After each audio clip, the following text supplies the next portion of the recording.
నమస్తే, welcome to TV 786. మైనార్టీల సంక్షేమమే మా లక్ష్యం. ఇక తెలంగాణ న్యూస్లోకి వెళ్తే, కాంట్రాక్టు సైట్ విజిట్ అనే విధానం నైనీ బ్లాక్లో పెట్టారు.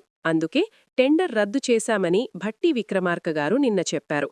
కానీ గతంలో ఎప్పుడూ కాంట్రాక్టు సైట్ విజిట్ సర్టిఫికేట్ విధానమనేది రాష్ట్రంలో కానీ దేశంలో కానీ గత బీఆర్ఎస్ ప్రభుత్వంలో కానీ ఎక్కడా లేదు.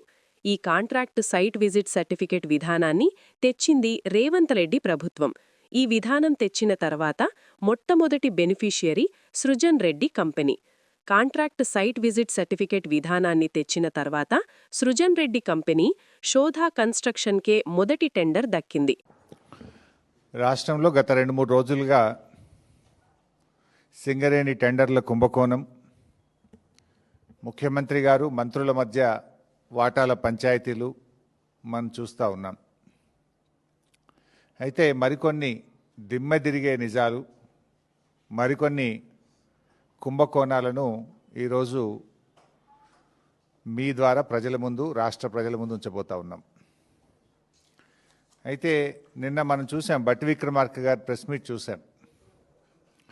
వారు మాట్లాడుతూ ఈ కొత్త పద్ధతి కాంట్రాక్ట్ సైట్ విజిట్ సర్టిఫికెట్ అనే విధానం నైనీ బ్లాక్లో పెట్టారు.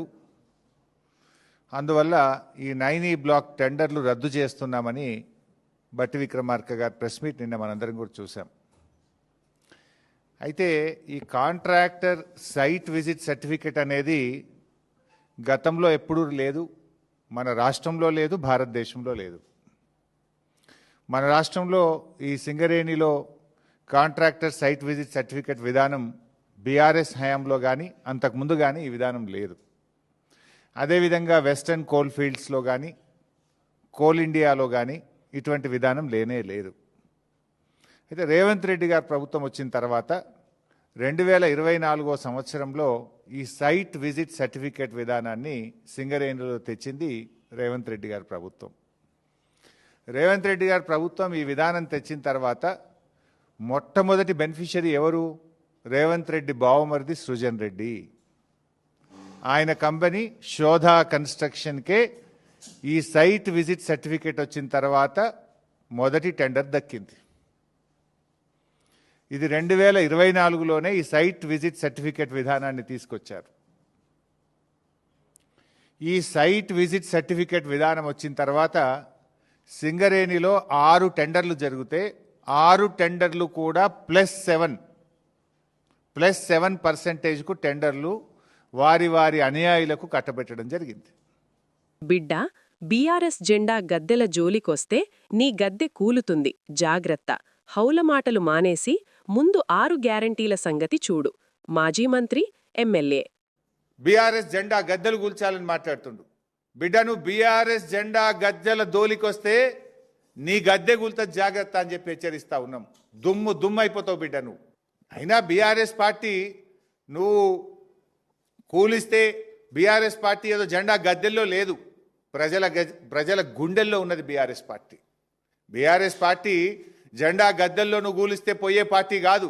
తెలంగాణ ప్రజల గుండెల్లో పుట్టిన పార్టీ బీఆర్ఎస్ పార్టీ, ప్రజల హృదయాల్లో ఉన్నటువంటి పార్టీ బీఆర్ఎస్ పార్టీ.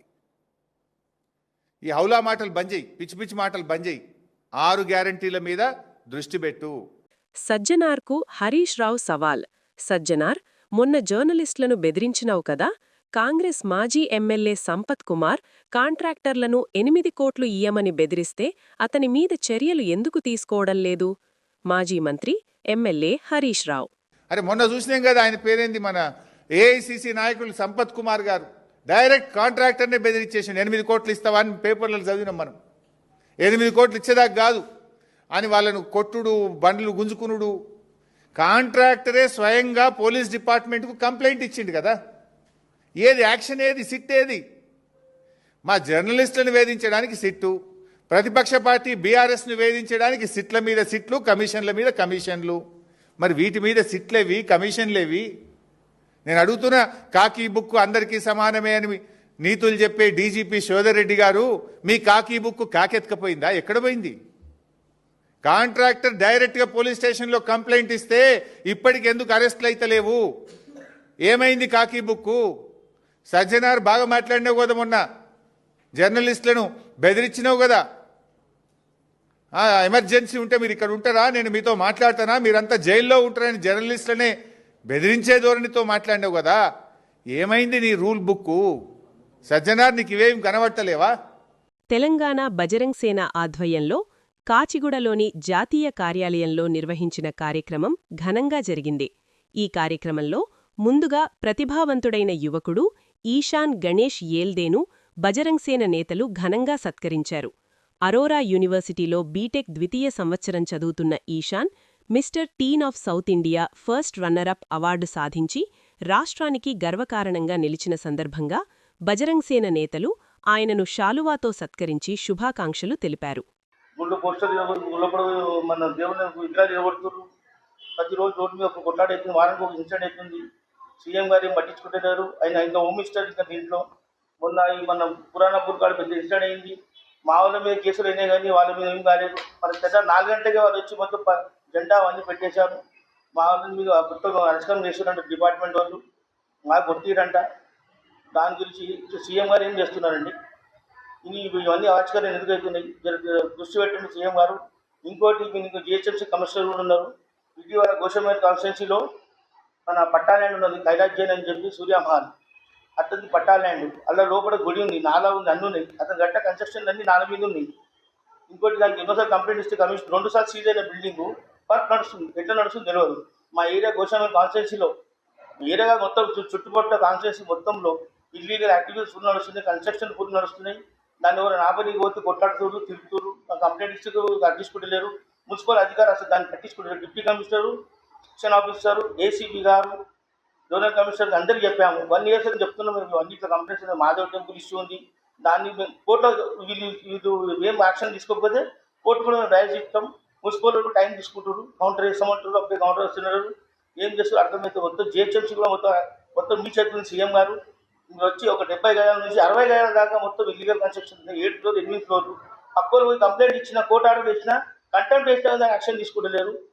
రంగారెడ్డి జిల్లా బాలపూర్ గ్రామంలోని గణేష్ చౌక్ వేదికగా గణేష్ సేన ఆధ్వర్యంలో ఈ నెల 24వ తేదీన ధర్మ రక్షణ సభ నిర్వహించనున్నట్లు బాలపూర్ గ్రామస్తులు ప్రకటించారు.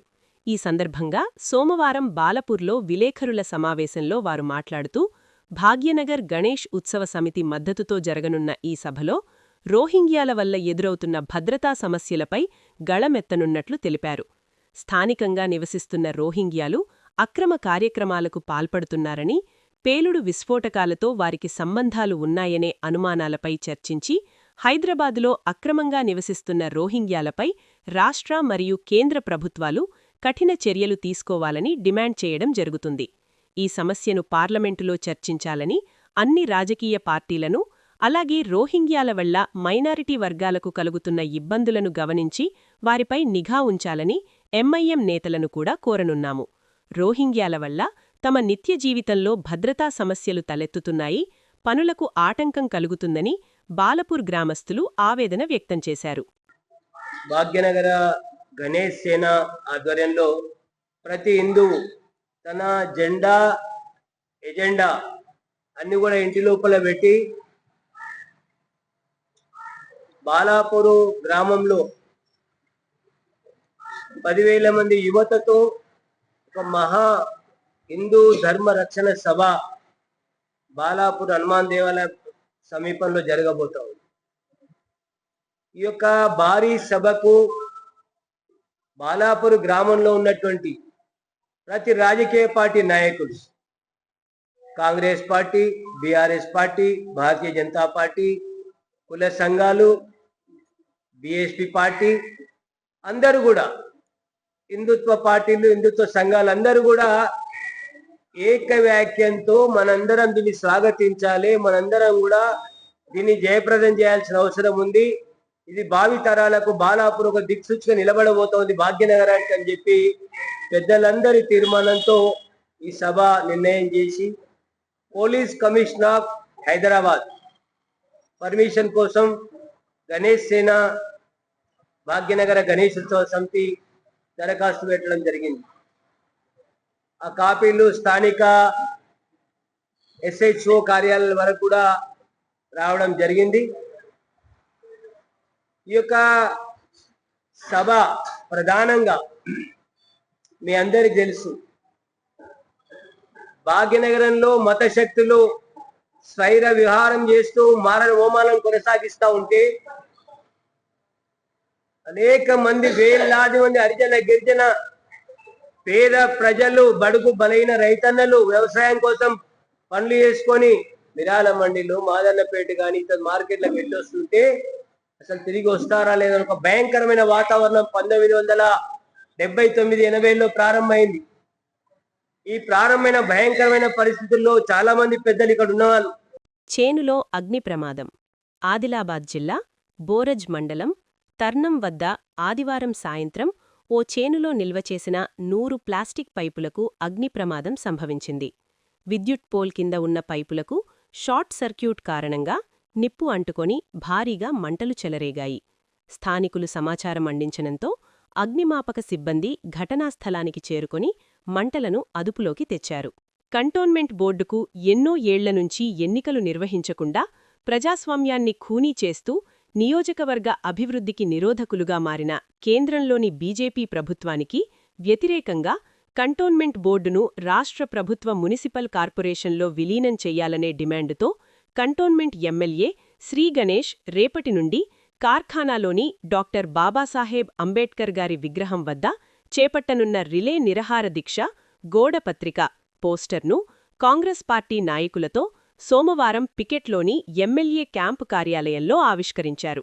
అనంతరం ఎమ్మెల్యే మాట్లాడుతూ కేంద్రంలోని బీజేపీ ప్రభుత్వం దిగివచ్చి కంటోన్మెంట్ బోర్డును మునిసిపల్ కార్పొరేషన్లో విలీనం చేసేంతవరకు ఈ పోరాటం ఆగదని, అవసరమైతే ఢిల్లీ స్థాయిలో కూడా పోరాటం చేస్తామని, కంటోన్మెంట్ ప్రజల కష్టాలను కేంద్రంలోని బీజేపీ ప్రభుత్వం గుర్తించి కంటోన్మెంట్ బోర్డును విలీనం చేసేంతవరకు నా ఈ పోరాటం ఉంటుందని, నా జీవితం కంటోన్మెంట్ ప్రజల అభ్యున్నతికే అంకితమని అన్నారు. కాంగ్రెస్ పార్టీ నాయకులతో కలిసి రేపటి నుంచి జరగబోతున్న కంటోన్మెంట్ బోర్డుని విలీనం చేయాలనేది ఏదైతే మూమెంట్ తీసుకున్నామో మొన్న ఏదైతే కేంద్ర ప్రభుత్వం మళ్లీ నామినేటెడ్ వ్యవస్థని కంటిన్యూ చేస్తున్నట్టు ఏదైతే నోటిఫికేషన్ ఇస్తున్నారో దాన్ని వ్యతిరేకిస్తూ 2018 నుంచి ఈ కంటోన్మెంట్ విలీనం చేయాలా, కంటోన్మెంట్ బోర్డు నుంచి ఓటు హక్కు తొలగించినప్పటి నుంచి నేను అప్పుడు కూడా నిరాహార దీక్ష చేశాను. ఈ కంటోన్మెంట్ పాలనతోటి ప్రజలకు ఎంత నష్టం అవుతుందో, అదేవిధంగా నేనేం బాధ్యత లేనప్పుడు చూసిన విధం వేరుంది. బాధ్యత వచ్చిన తర్వాత ఈ కంటోన్మెంట్ బోర్డు, ఈ స్టేటు, ఈ సిస్టమ్ ద్వారా ఎంతో నష్టం జరుగుతుంది. కాబట్టి సిస్టమ్ మేలు జరగాలంటే కంటోన్మెంట్ బోర్డుని స్టేట్ గవర్నమెంట్ లో విలీనం చేసినప్పుడే కంటోన్మెంట్ కాన్స్టిట్యున్సీ కూడా బాగా డెవలప్మెంట్ అవుతుందని పూర్తిగా అవగాహనతోటి నమ్ముతున్నాను. అదే కాకుండా ఏ వ్యవస్థలైనా కూడా ఎక్కడైనా బోర్డు ఎలక్షన్లు కావచ్చు, కార్పొరేషన్ ఎలక్షన్ కావచ్చు, సర్పంచ్ ఎలక్షన్ కావచ్చు, మున్సిపల్ ఎలక్షన్స్ కావచ్చు, ఎలక్షన్లు జరగాలి స్థానిక సంస్థలు. అలాంటిది గత 6 సంవత్సరాల నుంచి ఎలక్షన్ పెట్టక ఓన్లీ నామినేటెడ్ వ్యవస్థను కంటిన్యూ చేయడం మేము వ్యతిరేకిస్తూ, ఈ వ్యవస్థని వ్యతిరేకిస్తూ ఖచ్చితంగా ఇది విలీనం చేసి కార్పొరేషన్ల 3-4 నెలల్లో ఎలక్షన్ అవుతుంది. కాబట్టి అదే మాదిరిగా కార్పొరేషన్ ఎలక్షన్ కావాలని మేము ఒత్తిడి పెట్టి వారు కూడా దిగి రావాలని కొనే ఈ ఒక డిమాండ్ మీద మేము రేపటి నుంచి నిరంతరం, రేపు ఫస్ట్ రోజు కాబట్టి 10 గంటల నుంచి నిరాహార దీక్ష స్టార్ట్ అవుతుంది, సాయంత్రం వరకు ఉంటుంది. ఎల్లుండి నుంచి 9 గంటలకే స్టార్ట్ అవుతుంది. కాబట్టి రోజు నేను కూర్చుంటాను. అనేక మంది సంఘాలు కావచ్చు, ఇప్పుడు కాంగ్రెస్ పార్టీకి సంబంధించిన మహిళా నాయకులు, మహిళా కాంగ్రెస్, యూత్ కాంగ్రెస్ వాళ్ళు, ఎన్ఎస్సీఐలు, దాంతోపాటు కాలనీ వాళ్ళు, బస్తీ వాళ్ళు కూడా నిన్నటి నుంచి ఫోన్లు చేసి వాళ్ళు కూడా వచ్చి కూర్చుంటాం. ఇది అనేక సంవత్సరాల నుంచి బోర్డు ద్వారా మాకు నష్టం అవుతుంది. మాకు కూడా జిహెచ్ఎంసీలోనే భాగంలోనే మేము విలీనం అయితే డెవలప్మెంట్ అవుతాను వాళ్ళు కూడా నమ్ముతున్నారు కాబట్టి, ఆశిస్తున్నారు కాబట్టి మేము రేపు తీసుకుంటున్న ఏదైతే అంగర్ స్ట్రైక్ ఉందో అందరూ వచ్చి మద్దతు ఇస్తా అంటారు కాబట్టి రేపటి నుంచి స్టార్ట్ అవుతుంది. దానికే ఇది పోస్టర్ ఆవిష్కరణ. టీఎఫ్ఏ ఆధ్వర్యంలో ఫ్యూజన్ టాలెంట్, ఐకానిక్ మల్టీమీడియా ఆధ్వర్యంలో దేశంలోనే తొలి బహుళ విభాగాల fusion talent platform trend fusion India TSI పేరిట ఒక వేదిక ఏర్పడింది. ఇందులో భాగంగా తమ టీఎఫ్ఏ 5 ప్రధాన సృజనాత్మక అంశాలైన డాన్స్, ఫ్యాషన్, ర్యాప్, సంగీతం, ఫిట్నెస్ రంగాల్లో junior of the year. So అలాంటి వాళ్ళందరికీ ఒక మంచి ప్లాట్ఫామ్ ఇచ్చామంటే నాట్ ఓన్లీ ఇండియా, ప్రపంచం మొత్తం చూసే అవకాశం ఉంటుంది అన్న ఉద్దేశంతో ఈ ప్లాట్ఫామ్ని మేము స్టార్ట్ చేయడం జరిగింది. ఇది ఒకరితో కట్టే ప్రాజెక్ట్ కాదు, మీరు అందరూ సహకరించాలి. ఇండియా మొత్తం ట్రెండ్ ఫ్యూజన్ సైట్ చూడాలి, మీ అందరి సహకారం కావాలి. ఇంట్లో టాలెంట్ ఉన్న పిల్లలు ఉంటే పేరెంట్స్ ఎంకరేజ్ చేయాలి. పేరెంట్స్ కూడా వాళ్ళ డ్రీమ్స్, నేను పెళ్లి కాకముందు మంచి మోడల్గా ఉన్నాను, వన్స్ ఐ గెట్ మ్యారీడ్ నాకు వెళ్ళడానికి అవకాశం లేదనకుండా వాళ్ళ డాటర్స్తో కూడా వచ్చే అవకాశం ఉంది. సో యావత్ కుటుంబం వచ్చే అవకాశం ఉంది. అండ్ బిజినెస్ అవార్డ్స్, ఇది నేను ఎందుకు పదే పదే చెప్తున్నానంటే, without any partiality startup entrepreneurs, innovators వాళ్ళందరినీ చూసి వాళ్ళకి రికగ్నైజేషన్ కూడా ఇస్తామన్నమాట. అండ్ కిడ్స్ ఫ్యాషన్లో ఉన్న పిల్లలందరికీ కూడా పోర్ట్ఫోలియో ఇస్తున్నాము. ఆ పోర్ట్ఫోలియో ఇప్పటి వరకు మీరు ఎక్కడా చూడండి. చాలా మంచి exciting event, high scale event. ఇది హైదరాబాద్లో స్టార్ట్ చేయడానికి ముఖ్య కారణం ఏంటంటే, హైదరాబాద్ అనేది ఒక హబ్. ఏదైనా కొత్తదనం ఉందంటే హైదరాబాద్లో ఒక సైంటిస్ట్ లాగా, ఒక ల్యాబ్ లాగా అందరూ ప్రయత్నం చేస్తారు. సో వాళ్ళందరూ కూడా మాకు ఇన్స్పిరేషన్. ఇక్కడ స్టార్ట్ చేయడం కారణం ఏంటంటే తొందరగా కంట్రీ మొత్తం రీచ్ అవుతాము. సో ఇది ఒక హైదరాబాద్, 2 తెలుగు రాష్ట్రాల కోసం కాకుండా పాన్ ఇండియా ఈవెంట్గా మీరు దీన్ని చూస్తూ ఇండియా మొత్తానికి మేము పిలిపిస్తున్నాము.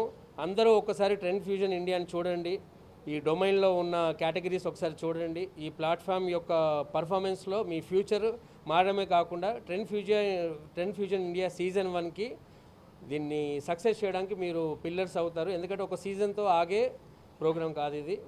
ఇప్పుడు ఈరోజు నేను ఇందాక చెప్పినట్టు ఏంటంటే, ఓన్లీ ప్రెస్ మీట్లో ట్రెండ్ ఫ్యూజన్ ఇండియా అంటే ఏంటి అనేది పెట్టాము. And we will keep in touch with you. Press, media, పాత్రికేయులు అందరి సహకారం మాకు ఎంతో అవసరము. మనం ఇలాంటివి రిపీటెడ్ ప్రెస్ మీట్స్ పెట్టుకుంటాము. అండ్ వెబ్సైట్లో అన్నీ కూడా పెట్టడం జరుగుతుంది. అండ్ హైదరాబాద్లో 360 డిగ్రీస్ ఎటు చూసినా కూడా ట్రెండ్ ఫ్యూజన్ ఇండియా అన్నది మీరు కపుల్ ఆఫ్ మంత్స్లో మీరు వింటారు. సో పిల్లలందరూ బాగా చదువుకోవాలి, అప్పుడే పేరెంట్స్ ఇటువంటి ప్లాట్ఫామ్కి ఎంకరేజ్ చేస్తారు. So focus on your studies. So me exams అయిపోయిన మరుక్షణం మీ ఇంటికి పిలవకుండా వచ్చే ఒక గిఫ్ట్ ఏదైనా ఉందంటే trend fusion India. I am Ayan Malik, the founder of Trend Fusion India. So Trend Fusion India is an event of fusion of 6 categories.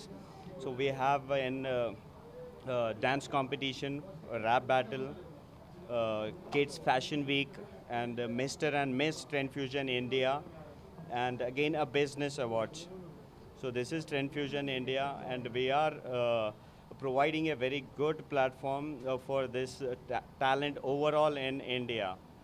Jangareddy area ఆస్పత్రిలో dialysis టెక్నీషియన్గా పనిచేస్తున్న సుధాకర్ నిన్న ఆత్మహత్య చేసుకున్న విషయమైతే, కుటుంబ సభ్యులు సోమవారం సుధాకర్ కుటుంబానికి న్యాయం జరగాలని రోడ్డుపై బైఠాయించారు. యూపీలోని ఝాన్సీలో ఓ టోల్ ప్లాజా వద్ద ఘోర ప్రమాదం జరిగింది.